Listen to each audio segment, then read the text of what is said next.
this is my very first mamegoma. After that, my collection just turned into this and this, and they literally took over my life. So I'm gonna be sharing the story of how I got into I started getting into collecting mamegoma. So this is the hydrator. Hello, dehydrator.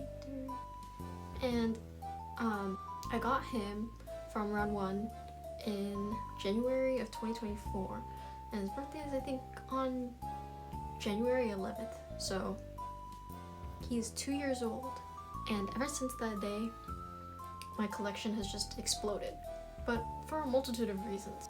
I was always really emotionally attached to plushies when I was younger. For example, this is my childhood plushie that my first grade teacher gave to me, and I would take her everywhere with me up until I think like 8th grade, but she's in very good condition. Her name is Spotty. So I never thought I would really get emotionally attached to plushies again. I thought that was just a thing, you know, you grow out of when you get older. But I guess not, because one day my boyfriend and I were hanging out before we started dating, and he won this guy from me in a claw machine, and I literally fell in love. I fell in love with him. I fell in love with him. I would take him everywhere with me. At the time I was learning how to drive by myself, so I was really nervous, and I would take him and he would sit in the passenger seat, and just seeing him there like gave me a sense of comfort, and I always hug him to go to sleep. But you might be wondering, oh, how can you differentiate them? Well, sometimes I can't. There's kind of a lot. So what I did is I gave them each like a little hair clip. The original dehydrator has this one, and then this one has a My Melody hair clip I got when I was in Japan.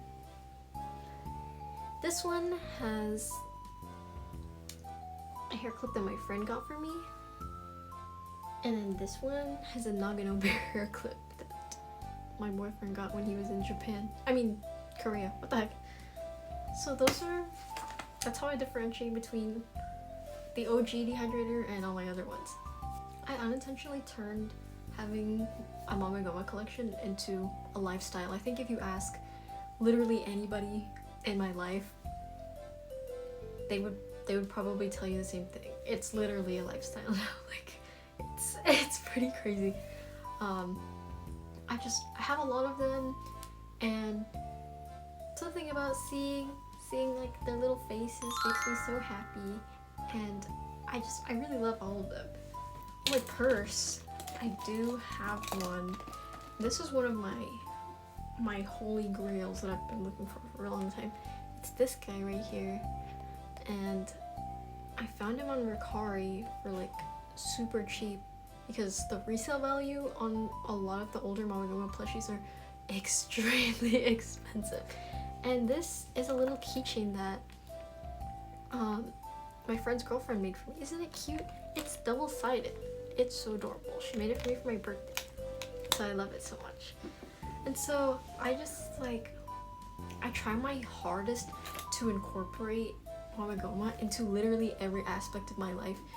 It's like in my fashion, in like most of the selfies that I have. Like, I'll put pictures of my room up because my room's pretty crazy. They really mean a lot to me, and I think I just have like a really deep emotional attachment to not only this one, but like it kind of, seeing him for the first time kind of like ignited a spark in me, and I just feel the need to get as many as I can. You know, in a way, mamegoma is kind of like my comfort character. That's Gore, my comfort character.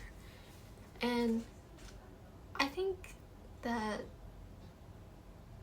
having that type of emotional connection in something is extremely grounding, and I really like the fact that if I get scared or if I get nervous to do something, I'll just like hug one of them, or I'll bring one of them with me, and just like seeing it brings me a sense of comfort that is very relieving.